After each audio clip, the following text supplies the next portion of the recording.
This meeting is being recorded. Excellent. Thank you.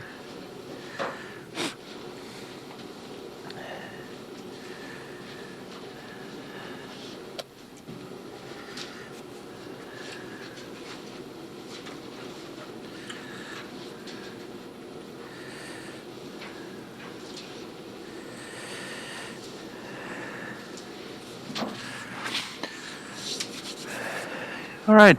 Good afternoon, everyone. How is everybody doing? Fair.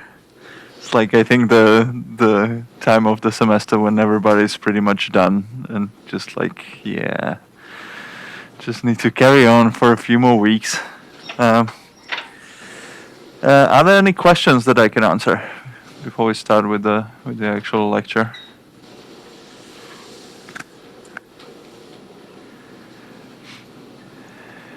Any question, doubts?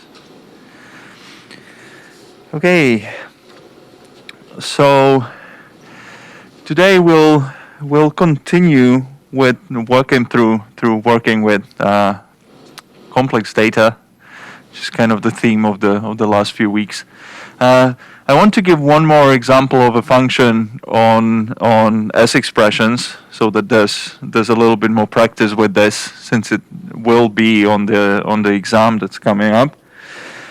And then we'll look at how to write functions that process more than one complex input. Okay, so we'll start on that and see how far we'll get. Okay, so to start with, let me just recap what we were dealing with on the last few on Monday. So we defined the data type of S expressions, where an S expression is either an atomic expression, where an atom is just a number or a string or a boolean or a symbol, and it's either an atom or it's a list of S expressions. Okay, so this was an example of a arbitrarily branching tree. So we no longer had a tree with just two branches. We either have some sort of information here, or we have arbitrarily many branches represented as a list of S expressions. Not only was that our first example of arbitrarily branching trees, it was also our first example of a mutually recursive data structure, or using mutually recursive data structures. So just like in the definition, we kind of bounce there and back. So to define an S expression, we need to define a list of S expressions. To define a list of S expressions, we need to define an S expression, etc. So we have a mutual recursion there. The same way in the templates, the corresponding templates, we make use, so to process a list of, to process an S expression, we might need a helper that processes a list of S expressions, and that helper for a list of S expressions then uses the S expression function to process each of the S expressions. So we have mutual recursion on the function level in the template. Okay, and both of these are necessary. Usually you cannot write or most cases of functions that process an S expression will need a helper that processes a list of S expressions. The atom helper might be optional depending on what you want to do, but usually you will need to process both an S expression and a list of S expressions at the same time. Okay, so went through a few examples. What I want to do today is to write a function that takes an S expression, looks for a given symbol inside of that S expression, and replaces every occurrence of that symbol with another symbol. Okay, so it's kind of like a search and replace kind of function on S expressions. Let me write down the signature. What would be the signature for this function? Charlie? So it definitely takes an S expression and returns an S expression. Yeah? and it also takes two symbols. So first is the symbol that we are looking for, and the second is the symbol that we are replacing with. Okay, replace the given symbol, and I will call it find, with the, or replace each occurrence. I never know how many letters I need to duplicate there. Occurrence of the symbol find with the replace in the given sexpr. Okay, let me just write the header of the function. So find, replace sexpr. Let's do a few examples, and I copied over some of the examples that we defined on Monday here. Okay, so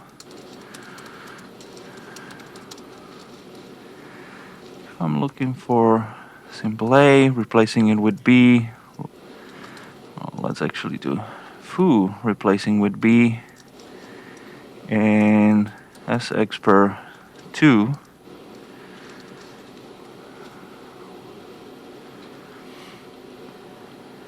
What do I expect back?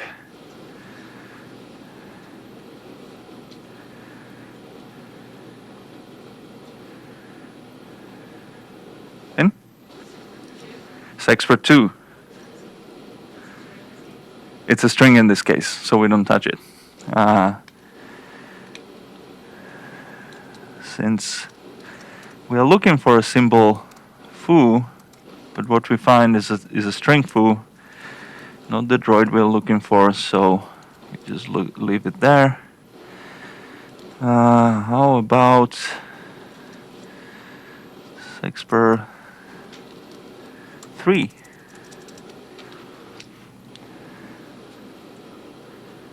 Brennan? We just return the symbol B, exactly. Right? Because now we have an S expression that is actually just the symbol foo, so we replace it with B. How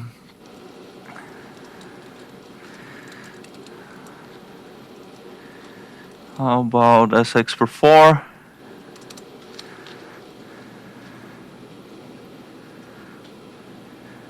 Yeah?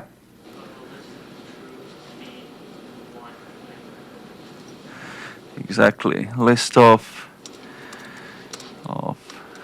true, B1, and quotation marks. Let me do one more that's slightly more complex, and I'll replace A with B in an list with a list of A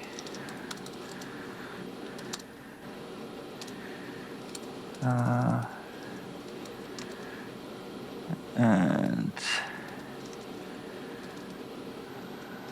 something along these lines, right? So to simplify it,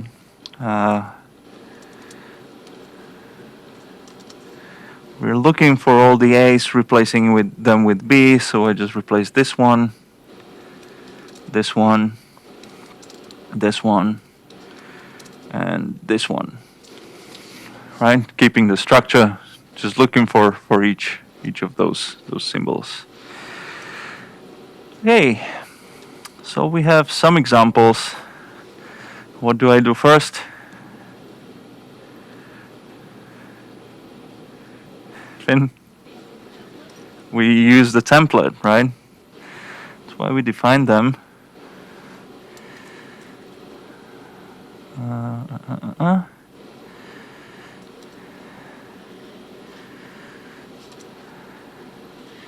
Okay, so we have two cases in the template. What do I need at this stage to complete this function? Or what do the templates tell me to do? Josh?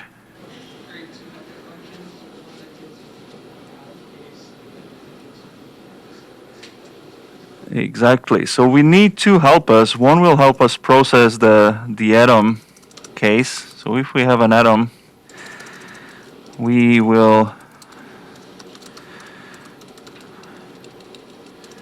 call that one, and also a version for the list.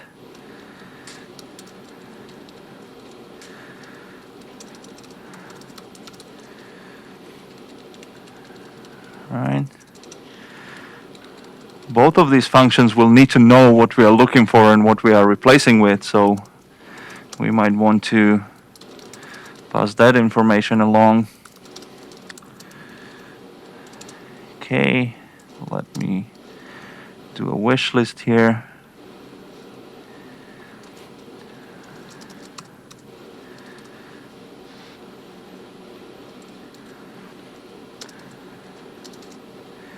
Okay, what are the signatures? Brennan?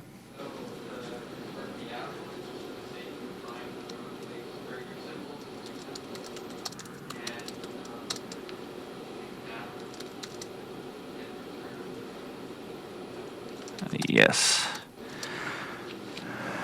Same principle. We're looking for a symbol, replacing it with a symbol, but in this case we are processing an atom and returning an atom, which is exactly what we want. And by analogy, our other helper on our wish list processes a list of S expressions and returns a list of S expressions.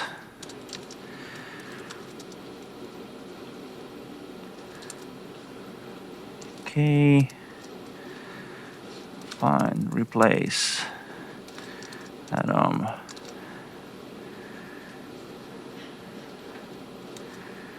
And find, replace in list of S expression. Okay, just like before, good thing we have all those templates around so that we can save a bit of typing and thinking just by pasting them in. Use my atom template, and I'll use my list template.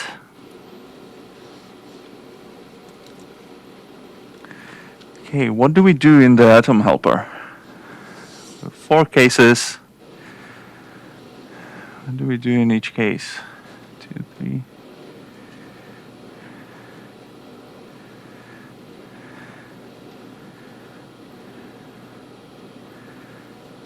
I want to hear more voices.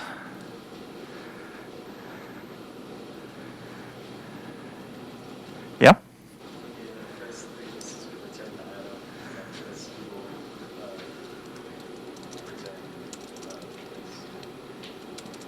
Okay, so the first 3 are not symbols, and we are looking for symbols to replace, so we are not touching those at all and replacing them. What do we do in the symbol case again? Return replace. Just like this. Stephen? Exactly. We are trying to find a specific symbol, and only if it's that symbol we replace it, right? Because in our example,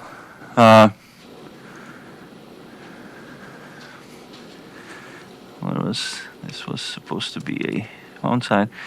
In our example, we were looking for A and leaving all other symbols intact. So in particular, we had a C symbol that we don't replace. So we don't want that to happen. So what we need to do is to check whether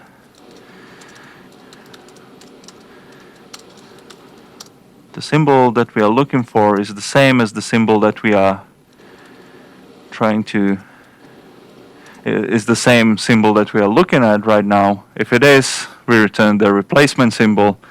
Otherwise, we return the symbol itself. Okay.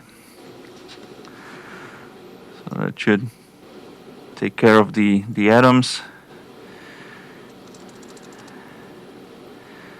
What about the list case?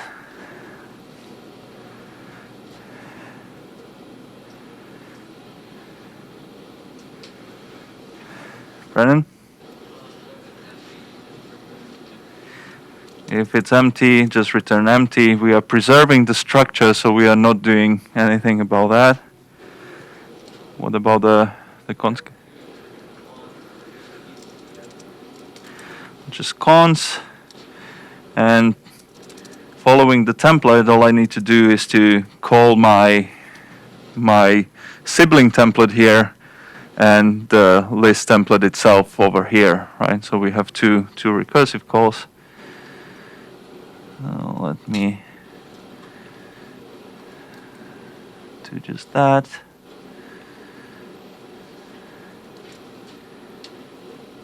Wait, what did I do? Yes, that one and this one.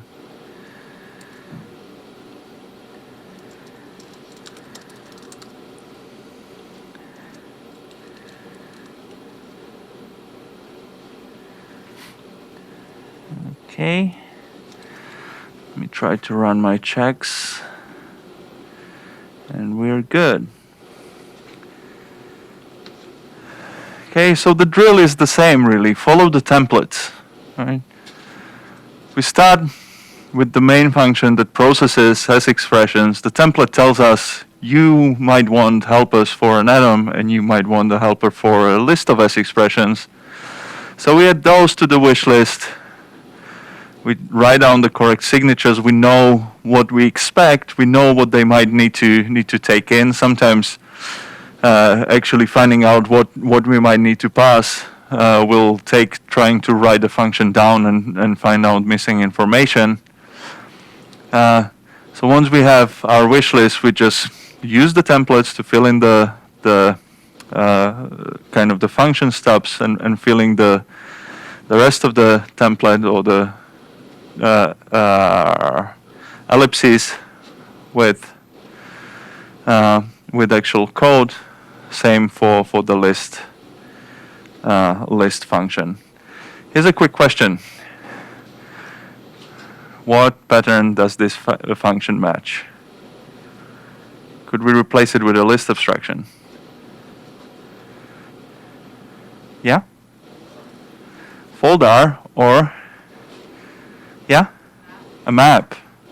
So we can use foldar because you can express a map using foldar, but this really is a map, right? The whole point of the three functions is to replace a symbol preserving the structure of the tree itself. What it translates to when we deal with lists is preserving the structure of the list itself, just replacing certain elements with updated ones if we do have an S expression that actually contains the symbol, right? So either replace it with itself or replace it with an updated S expression. The only thing we really need to do in this case is to take our replace with symbol, which takes two arguments, and use a lambda to make it into a function taking a single one. So all we really need to do is to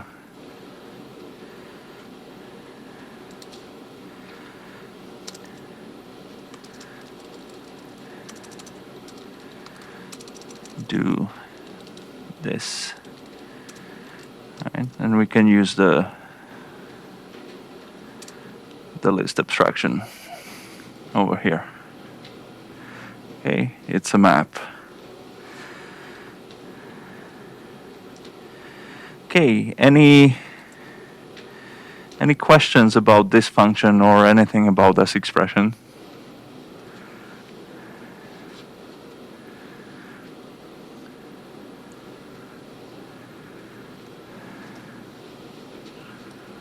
Okay, so let's leave S expressions behind for now and move on to our new topic, which is processing more than one complex inputs. Okay, so up until now, all the functions that we define, even if they took more than one argument, at any time only one template applied, right? we took a list, we might have had an extra argument or two, but the only argument that we were dealing with was the list itself. We're not analyzing the other argument. Or if we took a tree and an additional argument, again, usually the structure of a function was just look at whether we have a leaf or we have a node, and process that, maybe using the argument in an appropriate case. What we want to do now is to look at functions that take more than one input, that is some complex data or complex data structure, so two lists or two trees or a list and a tree, etc., and how we can process these at once.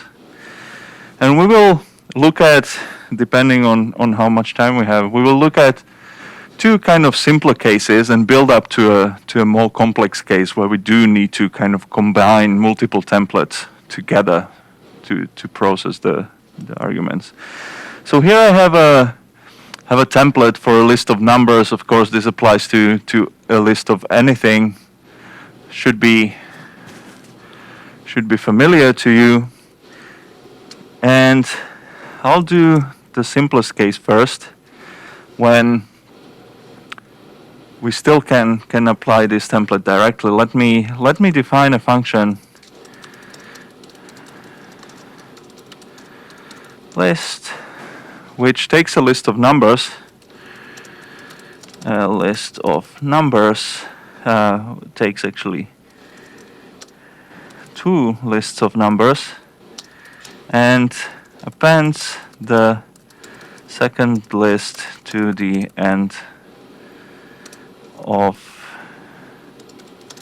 the first list. Okay. Append list, take in a list of numbers and another list of numbers, and returns a list of numbers. Okay. And L2 to the end of 1, so that we know, define, append is L1, L2, etc.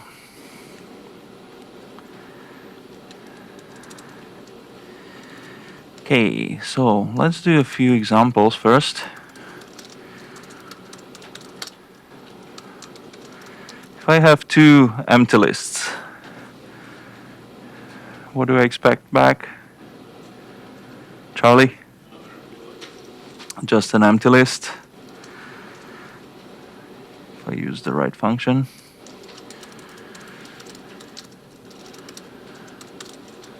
Okay, let's say that I have a list, an empty list, and another list. What do I expect back from appending a list to an empty list? Yeah? Yeah, exactly. So we return this one.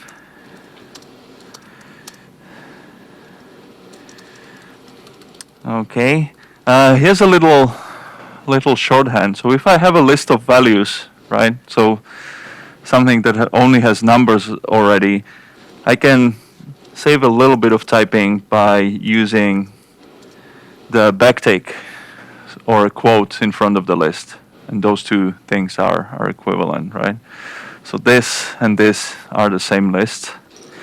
You might have seen that notation in some places.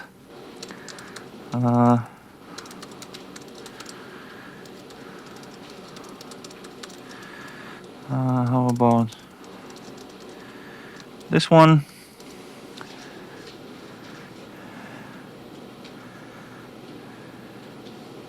Fin 1, 2, 3, 4, and finally, a more interesting case. 1, 2, 3, 4, and 5, 6, 7, 8. will return a list that contains all of those numbers in the order. 4, 5, 6, 8.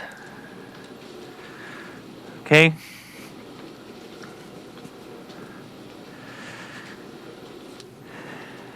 All right. So since in any case we are dealing with lists, right? We have two arguments. Each of them is a list. I think the most natural thing to do is to, okay, let me try if I can utilize the template that I have here.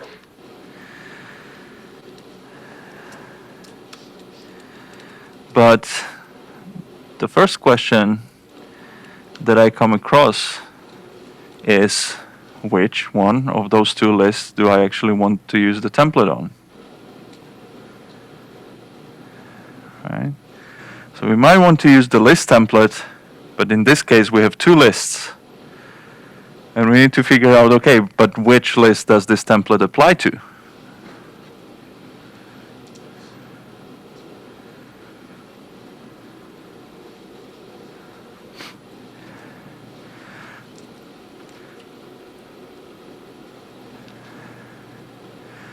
So what we are doing here is we can look on it in two ways, basically, right? Either we are taking the first list and appending each of the elements of the second list at the end, or we are taking the second list and prepending each of the elements of the first list to the front. Right? The easiest way to do this function is actually the second option. Keeping track of the second list and simply prepending each of the elements of the first list to the front. So what we are actually processing in this situation is the first list, right? Because we are taking each element of that and somehow putting it into the front of the list. So let's try and see if we can use that approach successfully. Empty case. If the first list is empty, what do we return? Charlie? We just return the second list. So that's given by this example. That seems to fit that one. So we should be good. If the first list is empty, we simply can return the second list. That covers this example, right? If the second list is also empty, we return empty. If the second list actually contains something and the first one is empty, we return that one. So we're good. Now, what do we do in the cons case? Josh?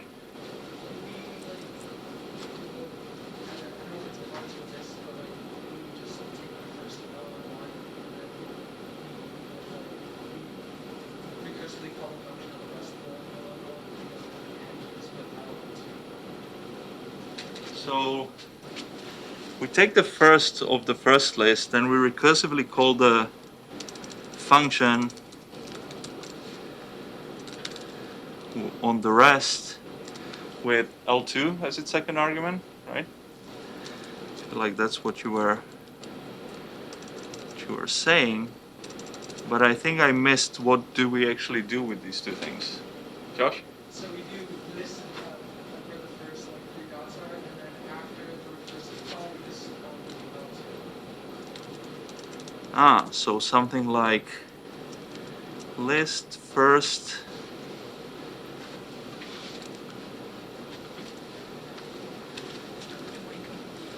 the audio cut out. Just a sec. It works. This works. Okay, but I'll still place this. So we create a list which contains the first element, and then what do we do with the rest? So after append this with the rest of L1 and L2, you just call L2. So it cancels those together. Something like this? Below append list. I don't think I follow. So like go over the one oh, okay. Oh yeah, so I guess it's like it's right now. Here? Yeah. Okay, but this way we are creating a list which contains, so this one returns an element of L1. This one returns a list of elements. So we will have a list with lists nested to the right, Finn?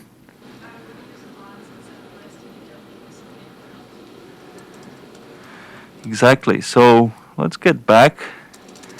And instead of lists, just use cons. Because what we want to do is, we have two lists, right? We take the first element of the first list and put it in the front. The second element of the first list, third list, until we are done. And once we are done and we have all the elements of the first list, we just stick in the second list at the end. So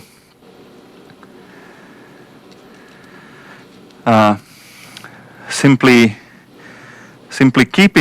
remembering, okay, the second list, its time will come, but for now we are just taking each element and sticking it in the front. Okay. Let me try to run this. And we're good.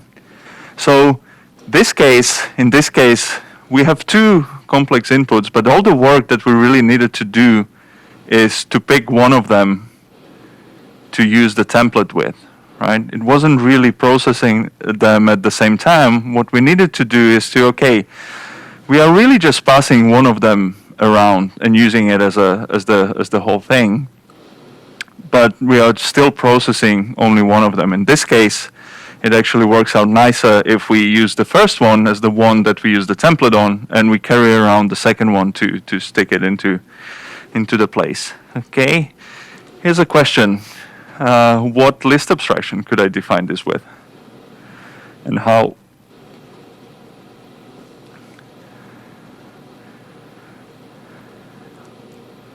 Yeah?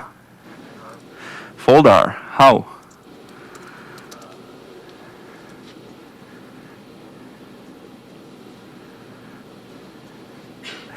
Yeah?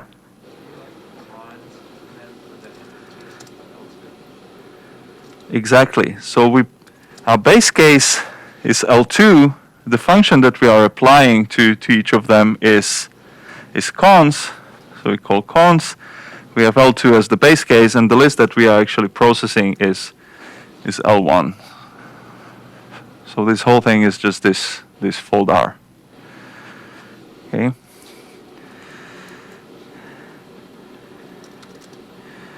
Okay, so that's a simple case for processing two inputs. Let me do another one, which will be like a reverse append, or where we switch the order. So let's do a list of X and the list of X.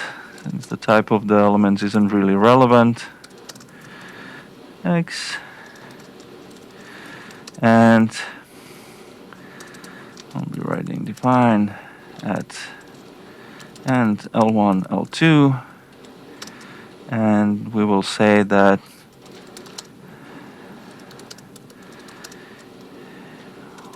the of L1, of L2 with L1. Okay. Just to make it clear, all we are really doing here is at and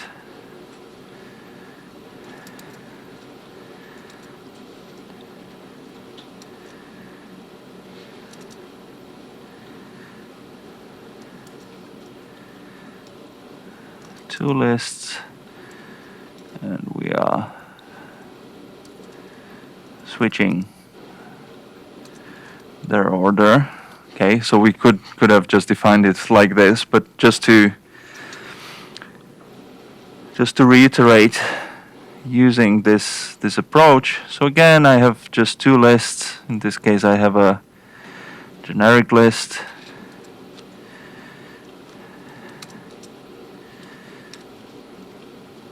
Okay. The only work that we really have to do to pick this is to decide which list we are processing, right? And seeing this kind of should give you the hint that instead of going through list 1, we now want to actually go through list 2. Okay, so we just pick which list we want to apply the template to. We do the same thing. If we are at the empty case, we replace the empty of L2 with L1, so that just gives us this. Okay, and otherwise we apply the same process to the rest.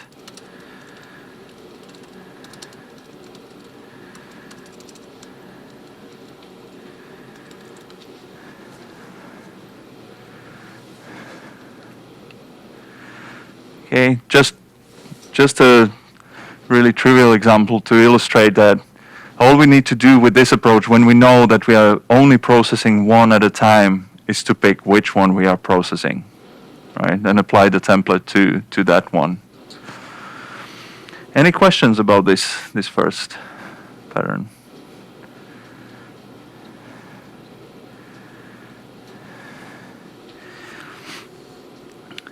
Okay, so here's another example. Let's say that I want to design a function which takes a symbol and a list of symbols and a list of meanings. Okay. It returns the meaning associated with the given symbol in the two lists. Okay. To illustrate what we mean here, let me call this function find. Takes a symbol and a list of symbols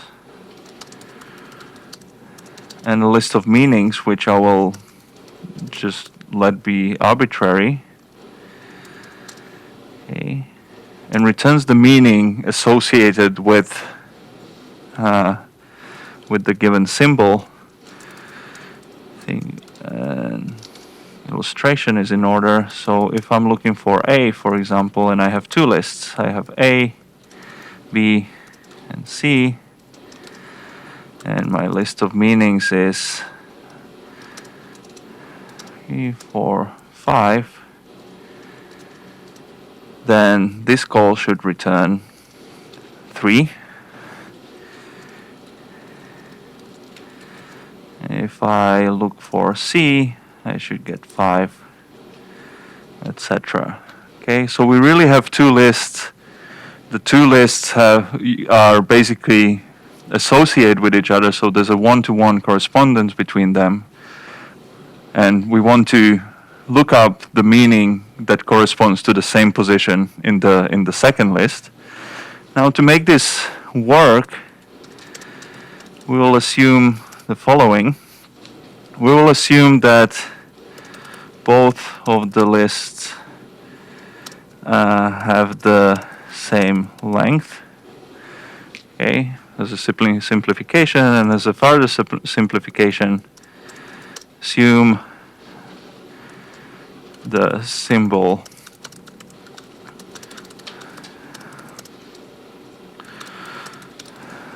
is actually contained. Okay.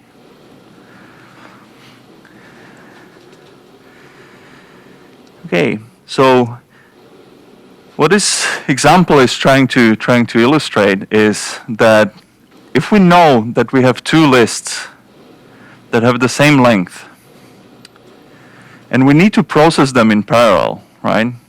We are checking the first list for the symbol that we are finding, and we are checking the second list to kind of going through the second list to find the appropriate meaning. What we want here is really a parallel template that makes use of this. But let me start writing down the find function. So we are trying to find a symbol in a list of symbols. Let me say LOS and a list of meanings. Right.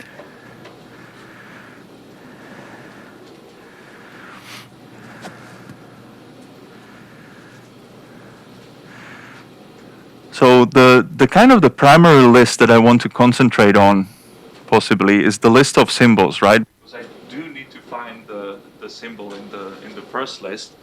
So let me use the template on that one and see how far it gets me. So if it's empty, we do something. If it's a cons, we do something else.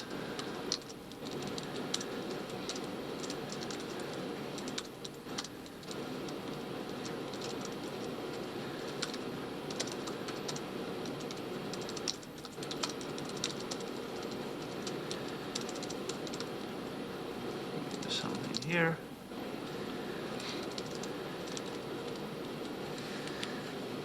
I'll concentrate on the cons case. So the first thing that I want to do is to actually check whether I found the symbol. Charlie?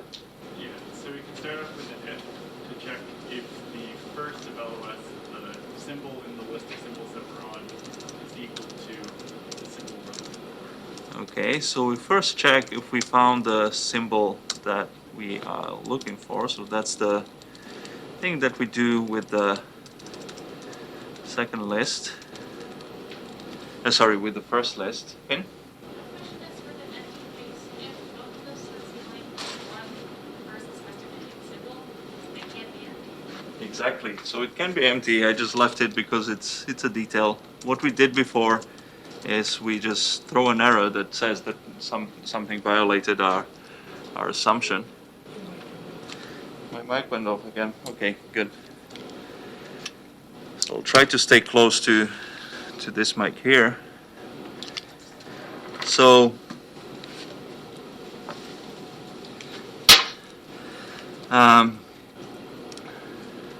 what did I say? Symbol not found. So we throw an error. Okay, so now we either found the symbol or we didn't. Let's just think about what we do if we didn't find the symbol. Yeah? We didn't find a symbol, then we recursively call that function and then give it the rest of both lists. Then exactly. So what we want to do, since we want to exploit the fact that both of them have the same length and we are processing them in parallel, is if we didn't find the symbol, we also want to throw away the corresponding meaning. We don't care about that one. If we did find it, Charlie? Then we want to return the first of LOM. Then we want to return the first of LOM.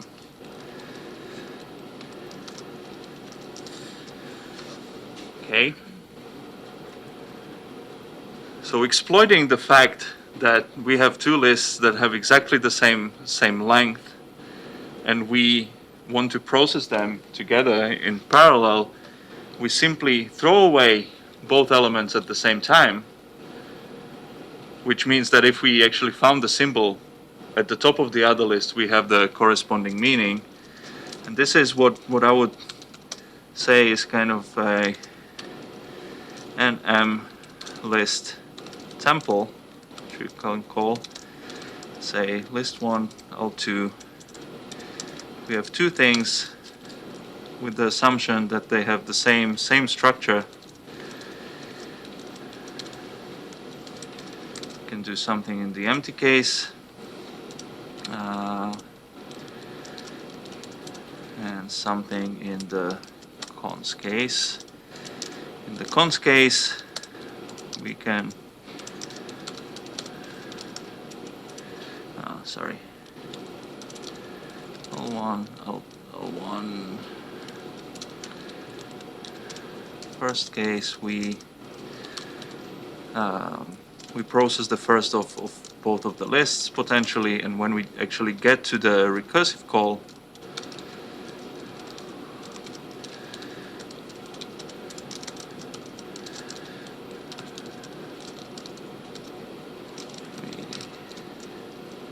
we go through both of the lists. Okay. So that's kind of the second pattern with, if we have two complex inputs, if we want to process them in lockstep using the assumption that they have the same length, we simply are implementing a template like this.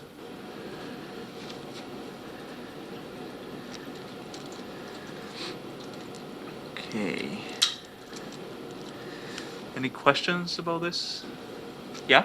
So seeing that we don't have mutable variables in bracket, could we map for future homework assignments, could we map a build list going from 0 to the length of the list against some list and have that appear in the data values? Or use it as a counter, similar like in Java with way with plus plus. Can you repeat that? I don't think I fully. So can you input a build list of the same length as another list, and then use this parallel template to map the index with the build list being the index of the value? Yeah, you can do that. Using this template. Yeah. Any other questions? By the way, can you hear me online? Okay.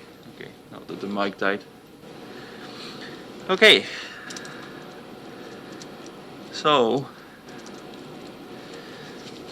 let's get to a more complex example, a more general kind of parallel processing.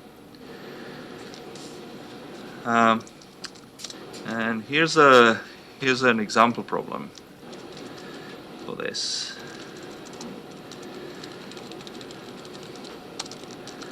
Design a function get element which takes a list of, let's say, strings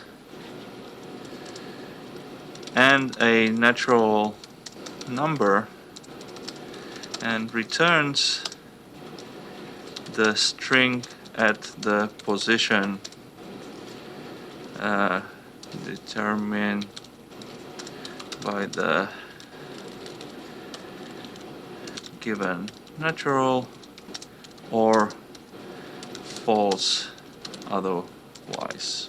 False if the list is shorter. Okay. So I want to take a list, numeric position of an element in the list, and I either return the element in the list. If the numeric position is beyond the list, I simply return false. Okay. So the return type for this function will be something that you saw in the assignment, and that will be a maybe string. So let me just write down the cases for a maybe type. Maybe x is one of false, or it's an x. Okay, so it's either there or it isn't.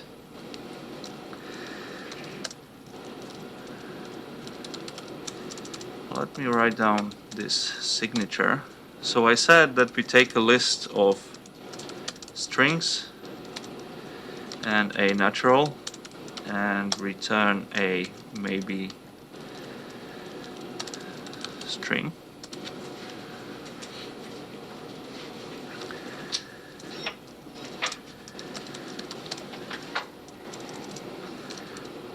The string at the given position, or false, the position is outside of the list. Fine, get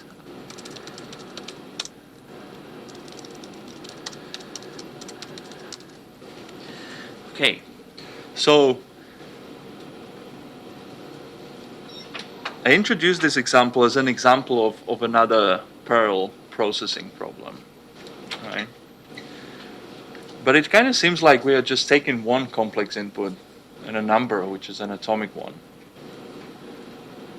But what we are really doing is we are treating a natural number as a recursive type. Okay, let me make it a little bit more explicit, and I'll rename my natural to a nat so that we kind of distinguish it. A nat is one of either a 0 or it's an add 1 to a nat. Okay. And it's a recursive type because we can have a template to go with this. Fine, nat temple n, which has two cases in here. Any suggestions of what the cases might be? Charlie? 1, 0. Okay, one is 0, so if the nat is a 0, then we do something, don't know what. What's the other case? Yeah? Positive, yes. So if we have a positive one, then we perform something here. And because we treat it as a recursive type, we have a self-reference in the type in the definition. We can also call the template. What do we call the template on? Yeah? Sub1, exactly. So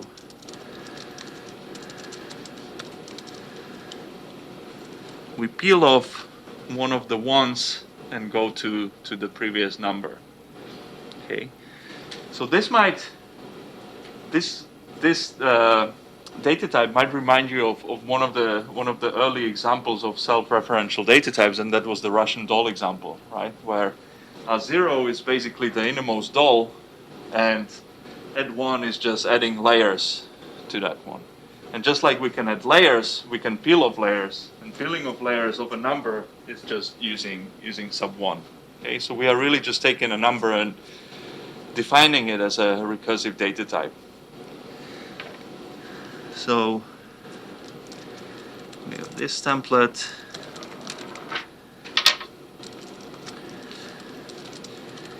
And for completeness, let me just write down the template for a list of strings. Los temple empty los.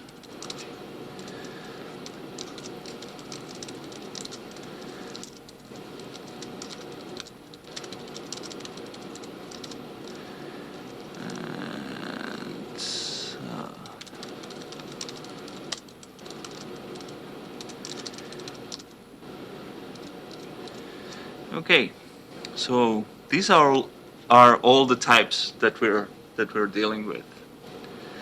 Okay. Now, if I just want to go and define this function, I have two arguments. We both consider both as complex inputs. Which templates shall I pick?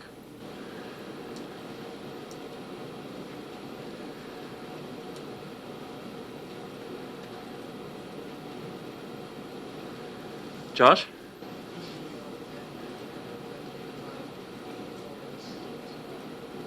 Sorry?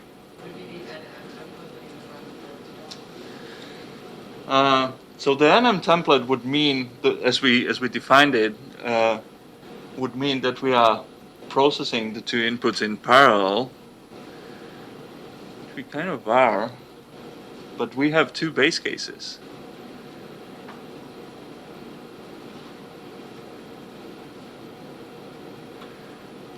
Unlike in the previous one. In the previous one, we only had one base case because we assumed that both things are of the same length. Now our base cases will be we either reach 0 or we reach an empty list. Right? Yeah? We make a new template where we combine it. We want to make a new template, but let me derive what we are doing here, and let's start by analyzing what cases can actually arise. Right? We are dealing with two inputs. One is a list, the other one is a NAT, both recursive data types. So let me make a little table. So NAT has 0 and positive as its cases. A list has empty and cons as a case. Right? So we are dealing with 1, 2, 3, 4 cases. Okay. We have two complex data types. Each of them has 2 cases. When we have templates individually, we only have two cases in the template, right? The cond only has 2 cases for each of them. How many cases are we now dealing with?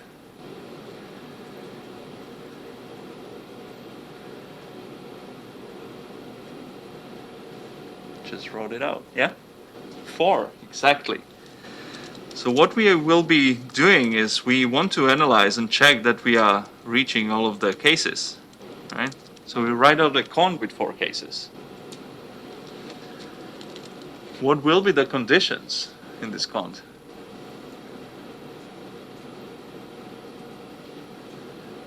Finn? And 0. Sorry? And then the same thing for and 0 and is the first one. The second one is and is 0 and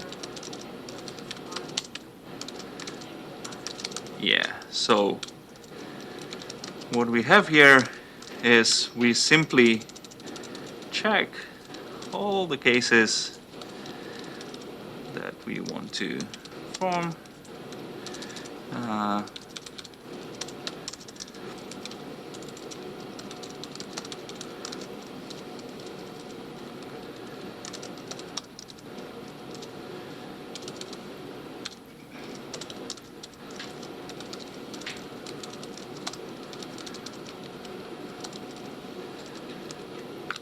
In a sense, we are taking all the cases in both templates and creating a cross product of them, right?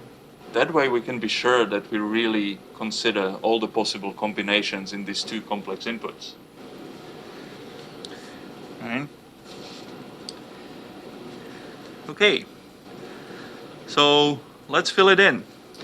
What happens if a number is 0 and the list is empty? What do we return in that case?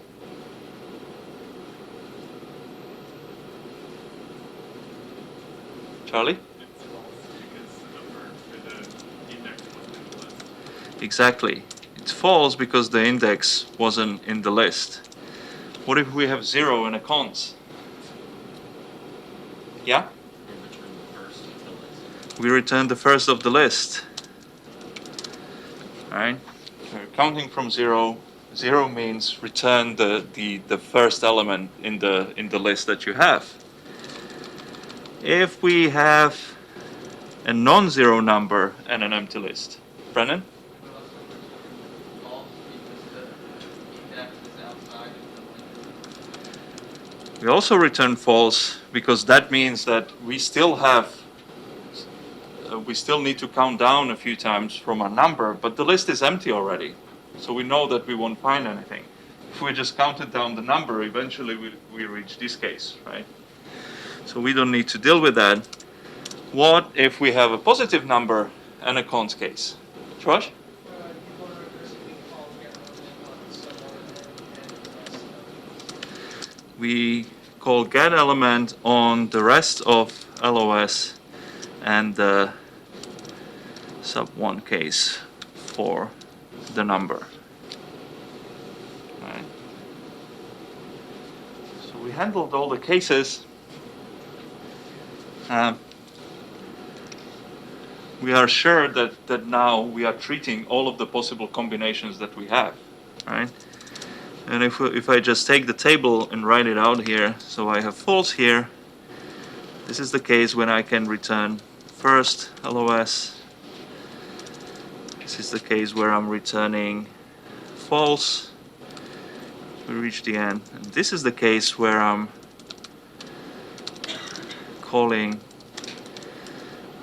get element recursively using the rest of the list and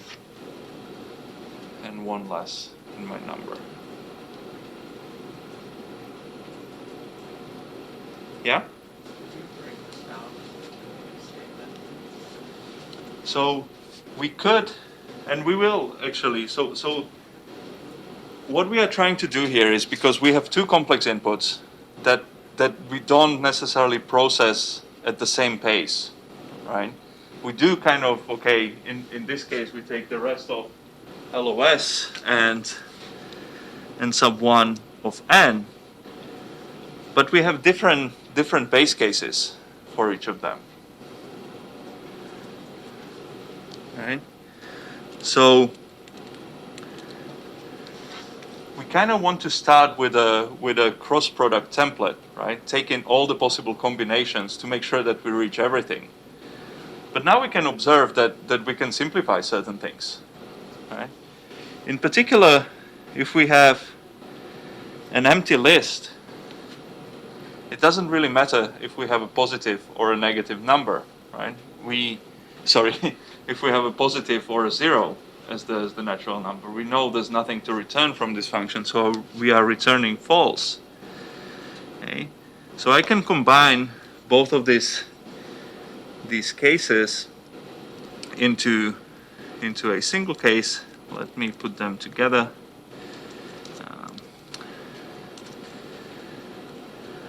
Let me actually save this first.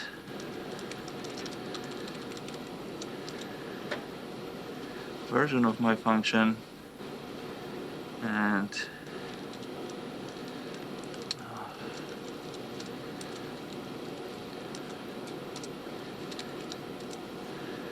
combine these cases. So both of these cases basically say if a list is empty, then there's nothing to return.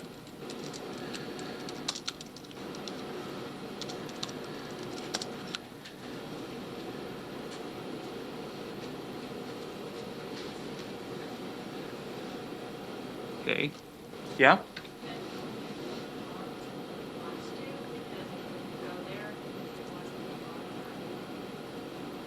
So, The second and third one, do we need the and on LOS? That's so come again. I'd say for the second and third case, Uh-huh. one, Uh-huh. we need cons to be there. All right. So in this case, we don't need cons to be there because we know that we are good. So we have a further simplification. Actually, let me do that again.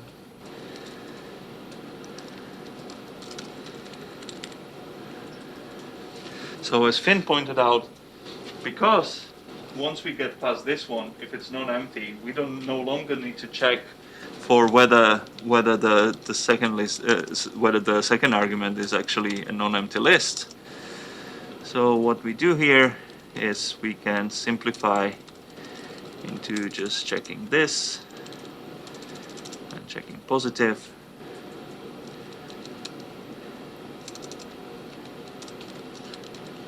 And we're safe. Okay, Charlie? So earlier in this course, didn't we specifically say we wanted to keep that cons to make sure we're still dealing with the right input type? Because say we aren't past the list, it will skip the empty case and we'll still get to a point where we're trying to call first LOS on something that isn't replaced. Good question. We said that, but we also said that the signature of the function is kind of a contract between you and whoever is using the function, right? If actually ISL would be good enough to check the signatures for us, we would be sure that we are not hitting this case. But basically, we are saying we only guarantee this function to work correctly if you give us a list, right? And if you don't, then it will fail. It will either fail on the what was I trying to say? One of the conditions here, or it will fail when we actually try to call first or rest on something that's not a list, and similarly on the number. Right. Same way, like if we just did this simplification, and if I don't give it a number, but give it an empty list, it would seem like the function actually works, but it will still fail. So the main point is that yes, we could kind of keep those checks and make sure that we get only the correct type. But the point is that we are specifying in the signature that this is what we expect. If you don't give us a list, it will just blow up, or it might behave. It might seem that it behaves okay, but might return wrong results. It's your responsibility. Okay. We're over time, so I want to stop here. I just want to kind of repeat the same principle. We are dealing with two inputs, right? We might be able to just say, okay, skip right to this form, but the point of this exercise is to kind of write out all the cases, make sure that we are hitting them, and simplify them only after we are sure that we are handling all of them. And that's kind of a common thing in this course. We will continue tomorrow with this. I'll kind of recap this, and we will look at other data structures such as trees and how we process those in parallel. Okay, let me know if there are any questions while I'm packing up. Otherwise, thank you so much. I'll see you tomorrow.